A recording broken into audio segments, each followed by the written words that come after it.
કેમ છો મિત્રો? તો કેનેડાથી મારા બધાને જય શ્રી કૃષ્ણ અને વિદેશી યાત્રીમાં આપ સૌનું સ્વાગત છે. તો અત્યારે કેનેડામાં 11 વાગી ગયા છે અને સવાર પડી ગઈ, એટલે સવાર બપોર જેવું જ કહેવાય આમ તો. એટલે જો તમને બતાવું કેનેડાનો વ્યૂ. કોઈ ઘરની બહાર દેખાતું નથી, બધું શાંત શાંત છે.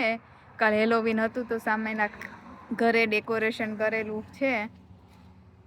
કોક ગાડી આવે છે અને અત્યારનું જો ટેમ્પરેચર તમને કહું તો 10 સેલ્સિયસ જેટલું છે. ઠંડી પણ પડી રહી છે અને તમે જુઓ તડકો બિલકુલ છે નહીં અત્યારે. કાલે હતો થોડો થોડો તડકો, પણ આજે સહેજ પણ તડકો નથી. વાદળછાયું વાતાવરણ છે, કદાચ વરસાદ પણ પડી શકે. તો આવું બધું છે કેનેડામાં. તો હવે થોડી ભૂખ પણ લાગી છે, તો થોડુંક બ્રેકફાસ્ટ અને લંચ બે મિક્સ બનાવવાનું છે. કેમ કે અહીંયા લંચ તો બનાવતા નથી, અમે બ્રેકફાસ્ટ બનાવીએ અને ડિનર બનાવીએ. તો કંઈક ખાવાનું બનાવીએ. તો ચલો અંદર જઈએ. તો અહીંયા મેં ચા ને ખાખરા લઈ લીધા છે પ્લેટમાં. તો ચલો ફટાફટ ખાઈ લઉં, મને બહુ બધી ભૂખ લાગી છે. તો આપણે ચા ને ખાખરા ખાઈને ફ્રી પણ થઈ ગયા છીએ અને ઘરનું ઘણું બધું કામ હતું તો કામ આપણે પતાવી દીધું છે. તો અહીંયા જો અંશુને આપણે હોમવર્ક કરવા માટે બેસાડી દીધો છે. અંશુને આજે સેટરડેની રજા હોય છે, પણ એને આવડતા નહોતા સ્પેલિંગ, તો આપણે એને બેસાડી દીધો છે. તો આપણે છોકરાઓને અંદર ભણવા માટે બેસાડી દીધા છે અને અત્યારે લગભગ 4 વાગી ગયા છે કેનેડામાં. અને હું બહાર પાછળના ગાર્ડન, ઘરની પાછળ જે ગાર્ડન છે અમારું, ત્યાં હું થોડી વાર માટે આવી છું. કારણ કે જો અહીંયા ઝૂલો છે અને મને હિંચકવું બહુ ગમે છે. તો અહીંયા થોડી વાર માટે હું હિંચકા ખાઈશ. તો હિંચકા ખાવા પણ મને ગમે છે અને એક સાઈડ ઠંડી પણ લાગે છે. તો જો હું સ્વેટર વેટર પહેરીને બેસી ગઈ છું મસ્ત મજાની. કેમ કે આજે ઠંડી વધારે છે, તડકો પણ નથી નીકળેલો. તો આવું વેધર છે. પણ બસ થોડી વાર હિંચકા ખાઈશ ને પછી અંદર જતી રહીશ. અંશુનું હોમવર્ક ચેક કરીશ કે એણે પૂરું કર્યું કે નહીં. અહીંયા એક બાકડો પણ મૂકેલો છે, જેને સાંજના ટાઈમે થોડી વાર માટે બેસવું હોય તો તે બેસી શકે. અહીંયા એક હિંચકો છે અને આ સ્વિમિંગ પુલની લાકડાની ચેર છે, પણ એની ઉપર અત્યારે બેસવા માટે જ યુઝ કરીએ છીએ. તો હું અંદર આવીને જોયું તો અંશુ હજુ લખે છે, પણ 1 કલાકમાં જો એણે 2 લાઈન લખી છે, હજી 3 લાઈન બાકી છે. खबर नहीं एलिफेंट स्पेलिंग आवड़े कि नहीं आवड़े अंशु? ये देखो मैंने इतना सारा लिखा है और ये एक लाइन, ये दूसरी लाइन, ये तीसरी लाइन. एलिफेंट स्पेलिंग आवड़ी गयो. તો આ છે રુદ્ર, મારો મોટો છોકરો. તો એ જો ડુંગળી કાપે છે. રુદ્ર શું બનાવે? મેગી. તો એ મેગી બનાવે છે. એને ઘણું બધું આવડે છે રાંધતા. ખાલી રોટલી ભાખરી ને એવું બધું નહીં આવડતું, ખીચડી ને એવું શીખવાનું બાકી છે. બાકી મોસ્ટલી બધું આવડે છે, નાના મોટું કરી લે. સવારે ચા એણે જ બનાવી હતી. તો કેનેડામાં રહેવાનો એક બેનિફિટ એ, છોકરાને નાનું મોટું ઘણું બધું કામ આવડી જાય. આપણને ખબર પણ ના પડે કે એને આવડી ગયું છે કામ. કેમ કે અમુક વસ્તુ આપણે ના હોય, જો ઉપર હોઈએ ત્યારે જાતે કરતા હોય, એમ ધીરે ધીરે આવડી જાય.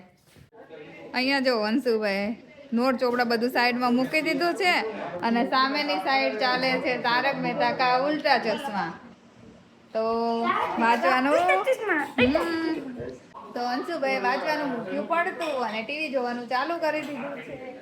અહીંયા રુદ્રભાઈ જો વાસણ ક્લીન કરે છે, મેગી બેગી ખાઈ લીધી છે. તો આવું બધું છે અને હવે થોડી વારમાં મારે પણ ટાઈમ થઈ જશે સાંજની રસોઈ બનાવવાનું. અત્યારે તો જો આટા વિટા મારું છું, કંઈ કામ છે નહીં એટલું ખાસ. તો 7 વાગી ગયા છે અને હું કિચનમાં આવી ગઈ છું. તો આપણે રસોઈ બનાવવાની છે. તો રસોઈમાં આજે દાળ ભાત બનાવવાના છે અને લાપસી બનાવવાની છે.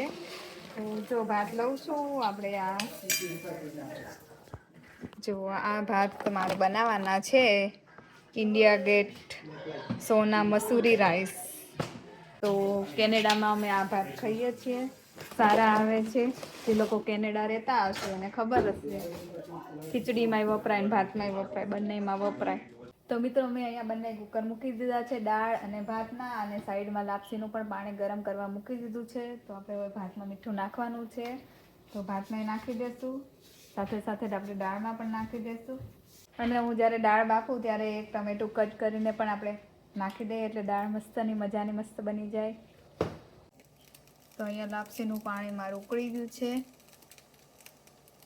તો લાપસી બનાવવાનો આપણે લોટ લઈ લઈએ. તો આપણે આ લોટ લેવાનો છે, ભાખરી ફ્લોર. કેનેડામાં આ ટાઈપનું ભાખરીના પેકિંગ મળે, અહીંયા ઘંટી હોતી નથી. તો આપણે આ લોટની લાપસી બનાવવાની છે. તો ઘણા લોકોને એવો પ્રોબ્લેમ હોય કે લાપસી ચીકણી થતી હોય કે ના ફાવતી હોય કે દર વખતે બનાવે અલગ અલગ થતી હોય. તો આમ તો એવું કહેવાય કે જેની મમ્મીને લાપસી આવડે એની છોકરીને લાપસી આવડે, પણ મારા કરતાં મારા મમ્મી બેટર લાપસી બનાવે છે. હું પણ સારી જ બનાવું છું, પણ મારા મમ્મી જેવી તો ના જ થાય. ક્યારેક હું ગામડે જઈશ, અત્યારે હાલ મારી મમ્મી ગામડે રહે છે, ક્યારેક હું ગામડે જઈશ ત્યારે એ લાપસી બનાવે ત્યારે હું એનો આખો વિડીયો બનાવીશ. પણ અત્યારે તો હું બનાવી રહી છું, તો અત્યારે તમે મારી લાપસી જુઓ કે કેવી મસ્ત થાય છે, છૂટી છૂટી. અને જો લાપસીની રેસીપી તમારે જોઈએ તો મને કમેન્ટ કરજો, તો એનો અલગથી હું વિડીયો બનાવીશ. તો મિત્રો જો બધા લોટને મોણ વ્યવસ્થિત થઈ ગયું છે. તો જો આવું મુઠ્ઠી વળે ને એવું મોણ રાખવાનું છે લાપસીનું. તો આપણો લોટ રેડી થઈ ગયો છે અને અહીંયા પાણી પણ આપણું ઉકળી ગયું છે. તો આપણે બધો જ લોટ એની અંદર નાખી દઈશું. તો આપણે બધો લોટ આમાં એડ કરી દીધો છે અને આને હલાવવાની નથી, ગેસ ધીમો જ રાખવાનો છે, ગેસ ફાસ્ટ નથી રાખવાનો. અને વેલણ વડે જો આ રીતે ગોળ રાઉન્ડ કરી દેવાના છે, એટલે બધી બાજુથી લાપસી ચડી જાય આપણી. મારા મમ્મી આવું શીખવાડ્યું છે મને, અને સરસ પણ થાય છે લાપસી. બાકી તમારી રીત અલગ હોય તો મને કમેન્ટ કરજો. તો અહીંયા આપણે રાઈસ થઈ ગયા છે અને આ સાઈડ આપણે તેલ મૂકી દીધું છે, કારણ કે આપણે બનાવવાનો છે કોબી મરચાંનો સંભારો. તો કોને કોને ભાવે છે કમેન્ટ કરજો. આ સાઈડ જો લાપસી જો કેવી છૂટી છૂટી થાય છે, હજી થોડી કાચી છે અને ચડવા દેવાની છે. પણ હવે આને હલાવીએ થોડીક વાર, એટલે મસ્ત બધી બાજુથી ચડી જાય. કારણ કે ઉપર થોડો લોટ કાચો રહી ગયો હોય તો એ થોડું હલાવીએ તો નીચેની સાઈડ જતું રહે અને મસ્તની ચડી જાય આપણી લાપસી.